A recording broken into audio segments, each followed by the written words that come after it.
are you as an advisor utilizing ETFs in your clients' portfolios right now, given the intensely, I guess you could say, volatile market that we're seeing right now? Sure. Well, I do manage for a lot of retail clients, and I do trade equities in addition to ETFs. But I use ETFs as a way to implement a strategy that would be otherwise difficult to do on your own. It's a very efficient and cost-effective way to tap into specific sectors or geographies, or to better manage some of that volatility that you're talking about. All right, well, let's talk a little bit more about your investment philosophy. What kind of mix of tools are you looking at and deploying in these portfolios? So I tend to take a barbell approach with most clients, and obviously it depends on their risk tolerance. But I will look for growth opportunities in specific high alpha sectors.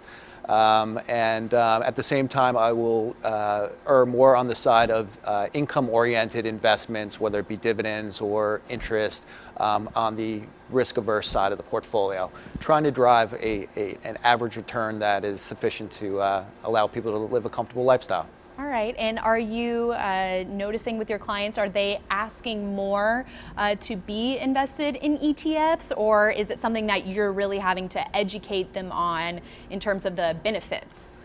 Yeah, so I tend to have discretionary authority on all of the accounts that I manage, and so a lot of times they're leaving that decision up to me. But I think a number of clients will have questions about their portfolios, and so I spend a lot of time trying to educate them on why we're buying certain names and why we're avoiding certain sectors, why we want to take on more risk in certain environments and why we want to pull back in other environments. All right, and in terms of, I guess, the asset allocation, you mentioned being in high growth areas. What percentage of the portfolio typically is allocated to that, or does it depend on what's happening in the market? Depends on a lot of things. It depends on how old the client is, whether they're approaching retirement, their personality or psyche. A lot of times, whether they're old or whether they're young, some people are just uncomfortable with a certain amount of risk. And so I have to shy away from that for someone that's going to be uncomfortable with seeing day-to-day volatility. So certainly the age of the client and the risk tolerance and their psychology, so to speak, but also the environment we're in, where we are in the market cycle, where the economy is.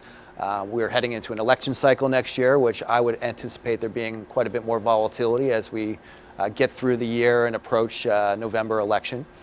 So a lot of it has to do with just the environment we're in and obviously the individual's personality.